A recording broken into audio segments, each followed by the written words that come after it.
Welcome to Junkwax Junkie, where we love junk wax more than home run hitters love avoiding urine tests. I'm Matt. This is Andy. And Dude. That's right. Today we're going to be talking about the 1991 Top Set. Let me ask you a question, Andy. Okay.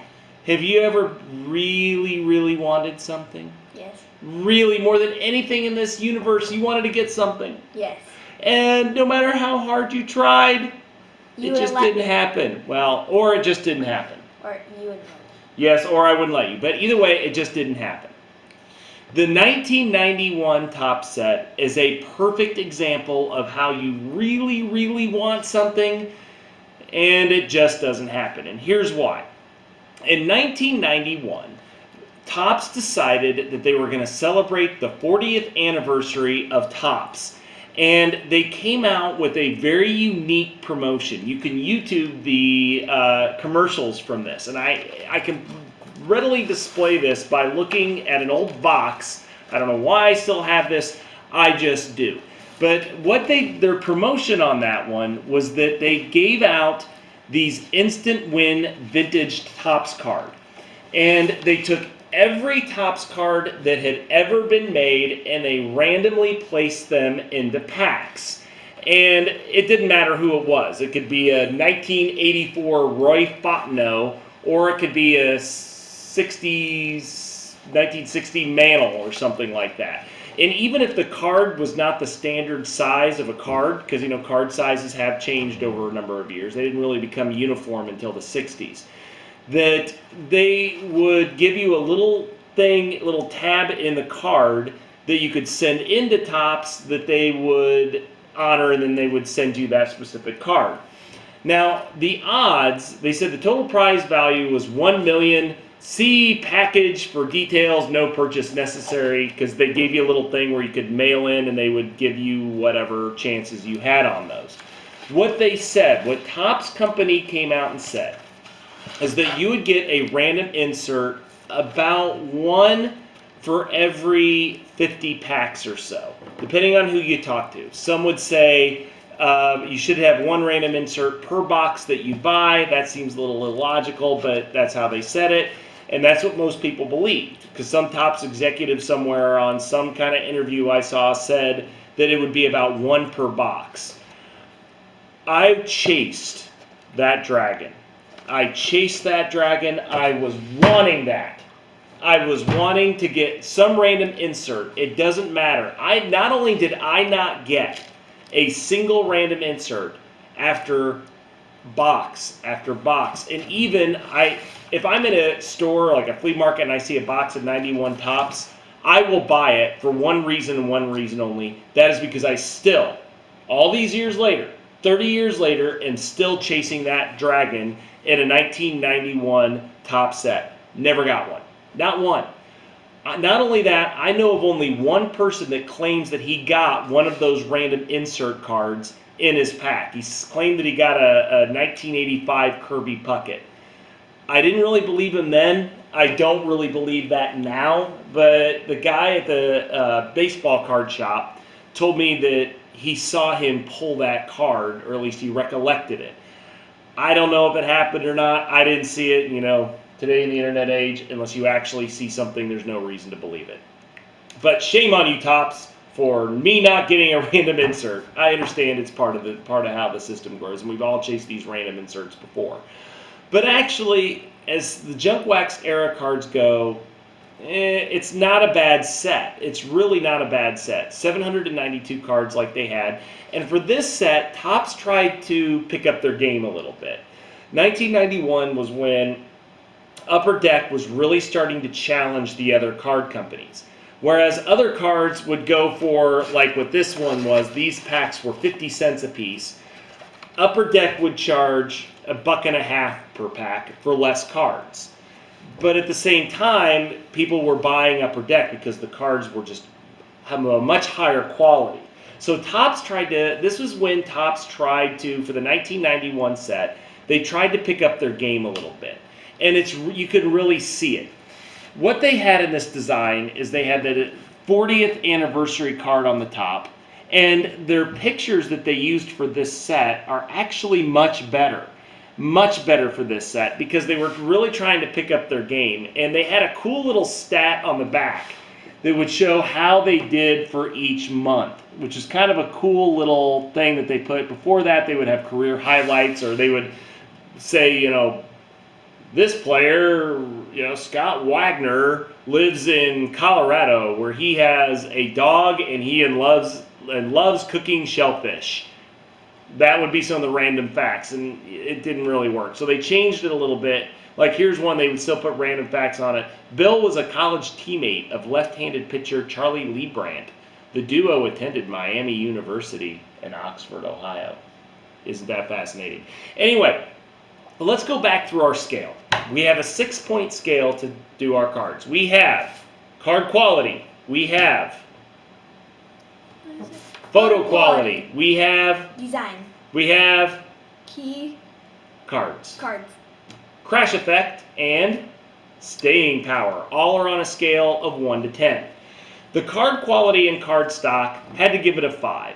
It's about what most of them were. And this card actually has something kind of cool on it. It has the gum stain, which is what would come on certain cards. And that was the worst. If you opened up a pack and there would be this gum stain from the glue they would use on the pack. And if it was a common, it'd be no big deal. But there was nothing worse than opening up the pack and seeing a gum stain on like a Dale Murphy or a Dwight Gooden, some player that you really wanted, some player that was high demand. That was worse because it would seriously distract the value of the card. But the card stock, nothing really to write home about, but it's nothing really bad either. It's not like some other Donruss sets, which shall remain nameless. But the card stock, we give it a 5. Photo quality is truly top-notch. It wasn't like other top sets where the pictures were terrible. And you can see the effort that Topps is placing, even by a common card like Bip Roberts. There's lots of great action pictures that are in there, and there's very few cards in this set where it just shows them smiling in the camera. What's a particular note is the excellent Wade Boggs card that is fantastic. The Benito Santiago card from this set is great.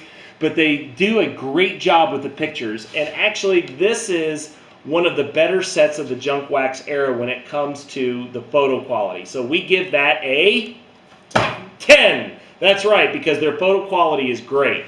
It goes downhill from there, though. Oh, that's disappointing, isn't it? Their design is awful. It's pretty plain. There's nothing spectacular of them, but that's kind of typical for Topps. So for design, we give it a 3. Key cards. There really isn't any.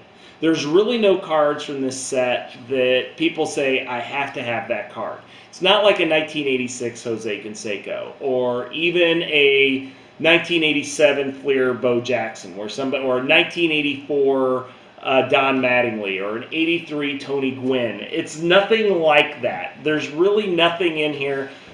As I was talking about one person, they said that they liked the set because they liked to see Dale Murphy in a Phillies uniform, and they thought that was kind of cool, which, yeah, I kind of get that. So for the key cards, it gets a 2. Crash effect. Before the crash, this set would run you $25-30.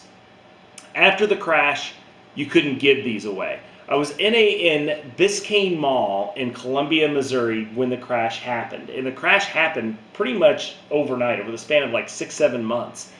And talking to the owner there, he had a bunch of hand-collated 91 Topps thing, and I'll never forget it. It's set 1991, complete sets, hand-collated, $25.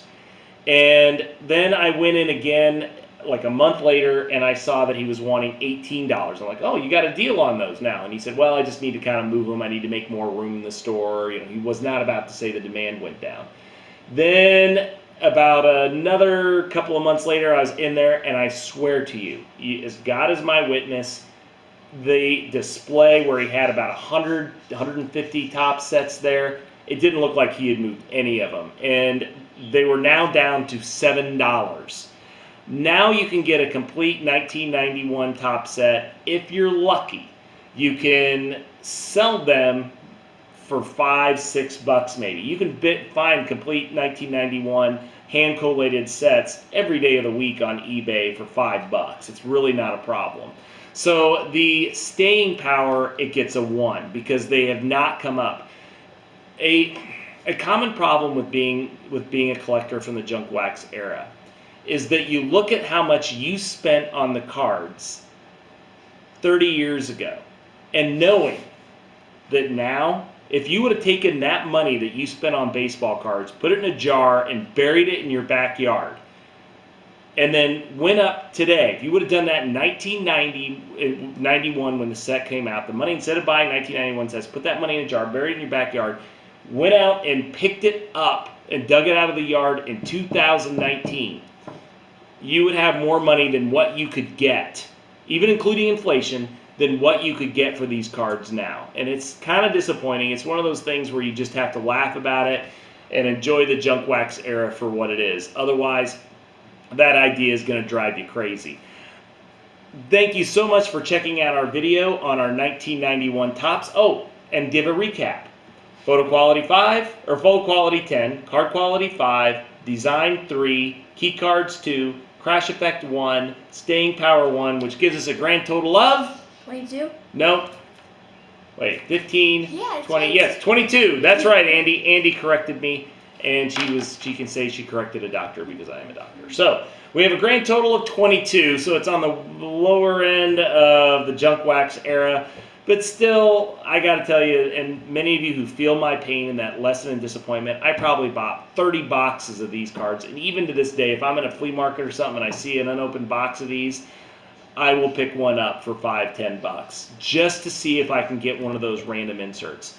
And to this day, I'm very disappointed that I didn't get one.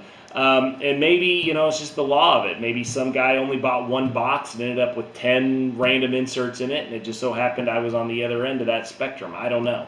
But I do wish that I would have gotten one. If I did, that would be one thing I would never get rid of. I'd put it in a jeweled case and I would frame it up in my living room, just to say that that was the one that I got. But it was fun looking for it, even though I didn't pan out and I didn't get any cards from it.